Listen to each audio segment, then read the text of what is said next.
So everyone watching this video right now who smokes weed, you kind of at least sort of know that smoking weed is bad for you.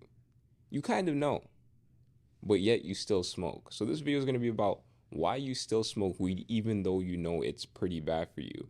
And the thing is that a lot of people don't know the extent of how bad it actually is for you. People think that when you smoke weed, it's something whatever. You don't even really feel hungover the next day like what it is when you drink alcohol. You don't really feel much downside or negative side effects or anything like that. But the thing is, you do, but you just don't notice them because you are so fried in the brain that you just have nothing to compare to. You've been smoking for so long that you don't even know what it feels like to have a clear, normal brain again.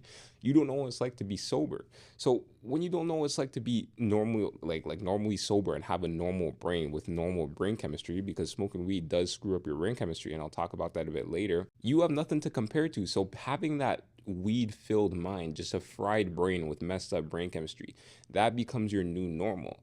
That becomes your new normal. So you literally have nothing to compare to because you completely forgot what it meant to be sober. You forgot what it felt like to be sober. It's kind of like forgetting, I don't know, what it feels like to be a kid again. A lot of people kind of forget what it feels like to be a kid. A lot of people kind of forget what the mental of a child feels like. A lot of people forget because it's been so long ever since we've been a kid, right? So that's the thing. People think that their mind kind of grows and changes and develops as they age when they smoke weed. So a person who has a different mind, they probably think, oh yeah, when I was younger, I did have kind of like a different mind. It was pretty cool, but I've grown older now, and my mind is different. My mind is a bit worse. But a lot of people don't really take a second to look at and actually, I guess you could say, dissect their mental and actually figure out that they're kind of screwing themselves in the ass. They're kind of banging themselves in the ass. Pause. But yeah, let's get into it though. Let me take out my notes here real quick. So yes, smoking weed is physically and psychologically addicting. I do not care what people say. In my comments, everyone's saying, "Oh, weed's not physically addicting. Weed's not physically." No, it's physically addicting. It is physically addicting, and I'll explain why. The reason why weed is physically addicting, and it's a lot worse than you actually think, is because of the fact that it screws up your dopamine receptors, your serotonin receptors, and your endocannabinoid system. So, first off, what is dopamine? Dopamine is the chemical in your brain that's responsible for motivation. It's kind of known as the feel good chemical. So, if you're spiking your brain with this feel good chemical, when you smoke weed, what happens is the reward center in your brain kind of goes up, and then you feel good. You feel good. It's the same exact thing with natural sources of dopamine. Like, let's say you're to eat junk food, if you're to eat cheesecake, if you're to eat some bati, if you're to eat just good things, junk food, that sort of stuff. What happens is your brain spikes with dopamine because anything that has to do with survival, so eating food, it has to do with survival. It spikes your brain with dopamine, signaling to it that you need to be doing more of this. So things like junk food are basically kind of scientifically engineered to play on your dopamine receptors, or anything with high amounts of calories, like pizza is. Junk food in general has high dopamine stimulation. Same thing with watching porn. Same thing with you could probably think of different things like video games, just things that you probably shouldn't be doing that are high dopamine inducing. So, when you are artificially inducing dopamine and skyrocketing your dopamine levels with things like weed, porn, junk food, what happens? Your dopamine level skyrockets, but the thing that you need to realize is that our brains aren't meant to handle that much dopamine. These things are designed to raise our dopamine levels to a crazy amount, but our brains aren't designed to handle them naturally. Our brains are just designed to handle a normal amount of dopamine that normal things in life gives us, like going to the gym, getting sunlight, talking to people, etc. But when you skyrocket your dopamine to a crazy amount, what happens is it crashes all the way down below its natural baseline. And it takes some time to go back up. So let's say you skyrocket your dopamine receptors to let's say, a level 50. You crash back down, you go below zero, and then you go down to like a negative 20, negative 30. And what happens when you go down to a negative 30? You feel like ass. This is why after you smoke weed, you feel that come down, and you feel like you have to smoke more to feel better. And this is why people smoke multiple times a day. This is why people smoke a lot. And this is why people are addicted to it, because they don't have normal brain chemistry. The dopamine in their brains are so messed up that they need to smoke more to get their dopamines back to a level where they feel normal again. And this is why a lot of people smoke to feel normal. It's also physically addicting because people need to rely on it to fall asleep. If you need to rely on a substance for your body to function normally, then you are physically addicted. I don't care what you say. There are people arguing in my comments saying that it's not physically addicting, but no, it is physically addicting. People get cold sweats when they quit smoking weed. So of course it's physically addicting. It's also psychologically addicting because I guess you could say, um, psychological reasons on why people smoke, because they want to get rid of boredom. Smoking weed is kind of like pressing a button and your boredom just completely goes away. That sort of stuff. I didn't mention the effects on the serotonin. When you smoke weed, it doesn't directly act on your serotonin receptors just like other drugs do. Like, they don't fill your brain with serotonin, but it has an effect on your serotonin. So if you're having an effect on your serotonin, what happens? Your brain is kind of out of balance. Your brain's out of homeostasis, so it stops producing natural levels of dopamine and serotonin. It's just like injecting steroids into your body. If you inject steroids into your body, if you inject testosterone inside of your body, your testosterone production stops. It stops because your body already has too much. So if you're artificially inducing chemicals in your brain, what do you think is going to happen? The production levels of those certain chemicals are going to be a lot worse. They're going to be more dull. So this is why people smoke weed even though they know it's bad for them. It's because they are addicted. And a lot of people, they like to lie to themselves and say, oh, I'm not addicted. I could stop whenever I want. But maybe they stop for about 2 or 3 days and then they just go back to it because they can't function, because their brain is still healing and they don't have normal brain chemistry because they've fried themselves. So this is exactly what happens. And to mention the endocannabinoid system, what is the endocannabinoid system? It's also known as the ECS. It's known as like the balance system. It kind of regulates sleep, mood, emotions, that sort of stuff. Kind of like, I guess it's just a brain chemical. What happens is THC kind of mimics the endocannabinoid system. It's kind of a hard word to say, and it kind of attaches to these things called the CB1 receptors, which release those chemicals. So when that happens, what you're doing is you're artificially inducing balance chemicals in your brain. So what happens when you artificially induce something within your body? Like what I said before, like testosterone, same thing with melatonin. If you keep taking melatonin, your brain's going to stop producing proper melatonin because you already have a lot in it and you're getting it externally. So this is why people smoke. This is why people smoke even though they know that it's kind of somewhat bad for you. A lot of people don't know to the extent of what they're actually doing to themselves when they're smoking weed, especially every single day, because people don't notice. Like what I mentioned before, people do not notice. Now, when you try going sober, this is exactly what happens. This is why every person I know who's tried to quit smoking weed always ends up going back to it. Every single person. Me too. When I tried smoking weed, I tried quitting weed for 5 years. I tried quitting that shit for 5 years.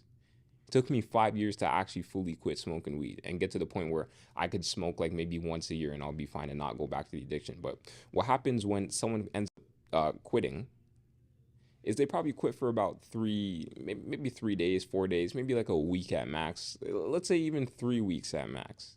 Let's say even a month at max. But the thing is, they didn't give their brain time to heal. So when they do smoke again, which is going to happen, it's inevitable that it's going to happen, that you're going to smoke again. They feel those rush in chemicals in their brain. And then that feels normal to them. And the reason why it feels normal to them, because their brain is still not producing normal dopamine levels. Their brain's still not producing normal serotonin levels. Their ECS system is still out of whack. So once they smoke weed again, they finally feel normal because now their body now they're getting those chemicals that their body is lacking. So this is why it's so hard for people to quit, because they can't go through that time period where they feel kind of down because their brain chemistry is kind of messed up when they're sober, because they're not getting those chemicals that they need in their brain, like dopamine, serotonin, externally. So this is why people quit and then they go back to smoking weed every single time. Every single time.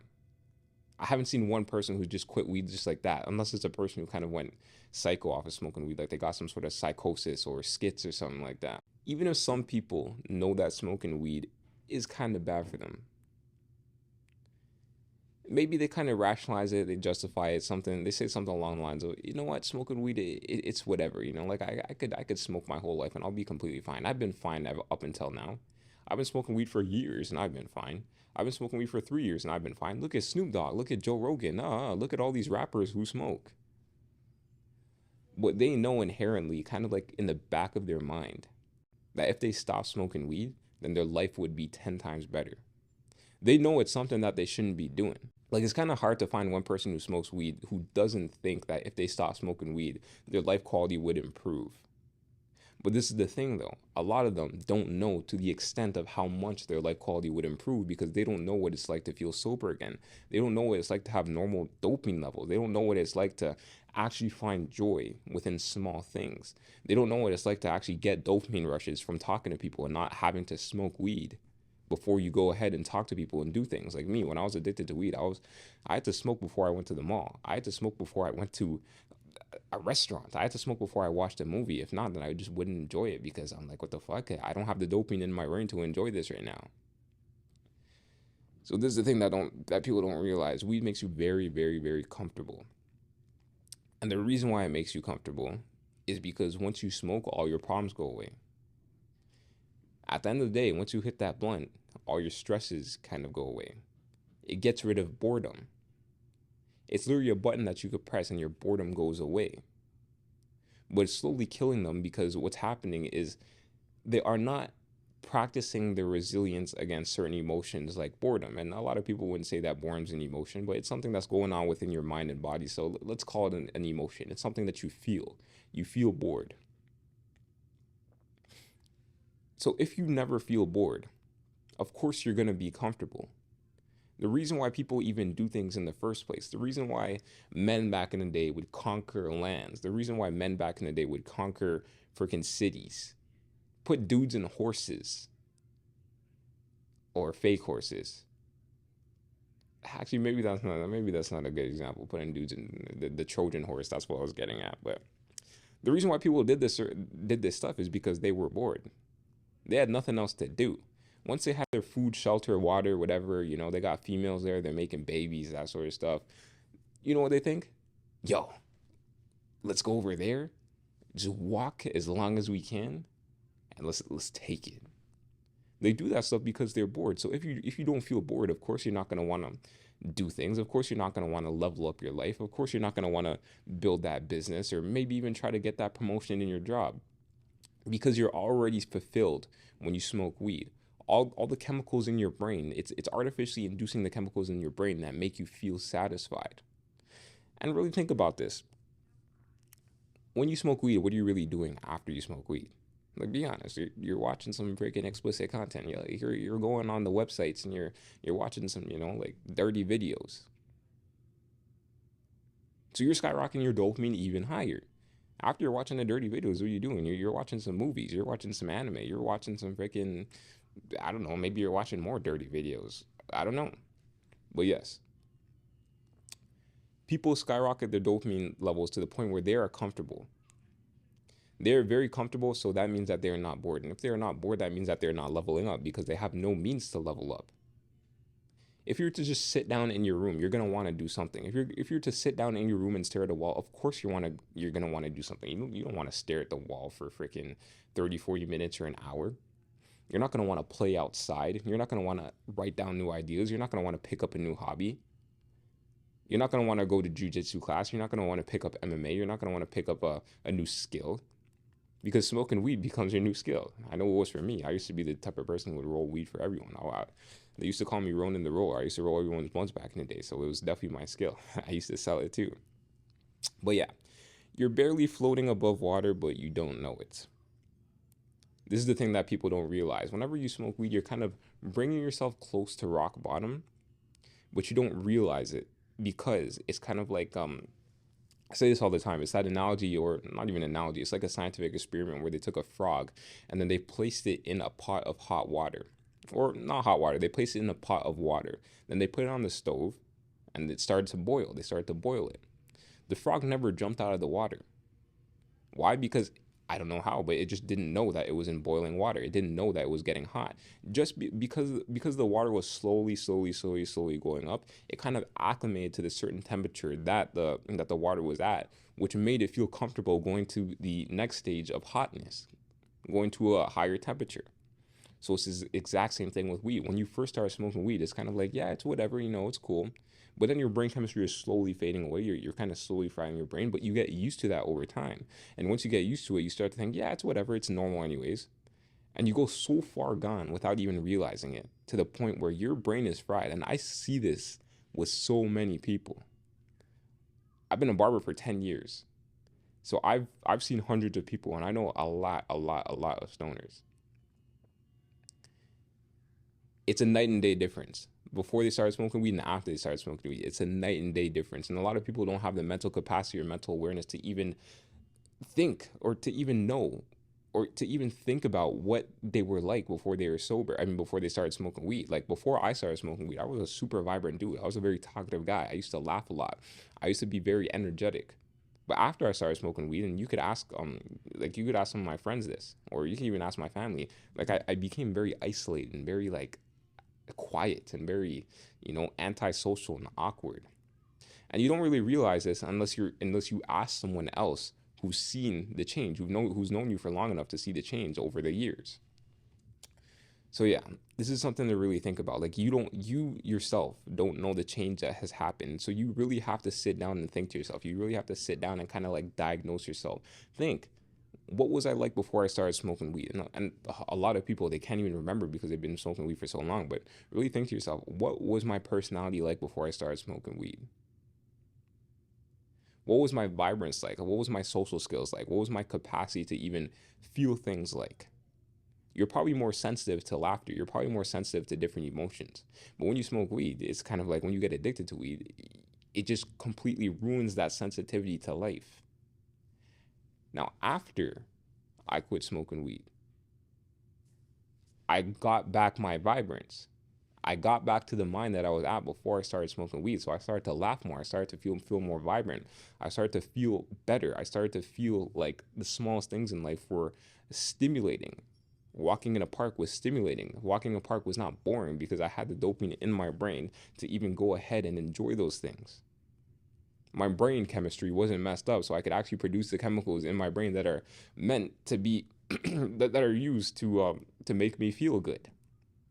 The feel good chemicals. My ECS system wasn't messed up, so I wasn't having stupid mood swings or anything like that. So yeah, a lot of people forget what it's like to be sober. But the thing is, the reason why people always go back to smoking weed is because they think they know what it's like to feel sober, because they quit for about 3-4 days, maybe a week, but their brain chemistry is still messed up, and then think, yeah, there's no difference. There was no difference. Like, I remember Wiz Khalifa, he said something along the lines of, like, yeah, I even tried to quit smoking weed. I didn't know any difference at all. I didn't notice any difference at all. But if you quit for a week, if you quit for 1 week, of course you're not going to feel any difference at all, because you're still recovering. You're still recovering, so you're going to feel the pain. Like you still have the mind of someone who's fried, and you still have to rely on weed to get your brain chemistry back to normal. So of course you don't know what being sober feels like. You don't know what being sober feels like, or you do when you're younger, before you started smoking weed. But you're basing your judgment on being sober off of weed for about 1 week. And this is the exact reason why people smoke weed, even though they know it's bad for them. Write it down in the comments if you agree with me. I really want to hear people's opinion on this. So yeah, write it down in the comments. Give me your opinion. We'll have a discussion in the comments. But yeah, anyway, subscribe and like the video. If you want to hear more videos like this, then, subscribe.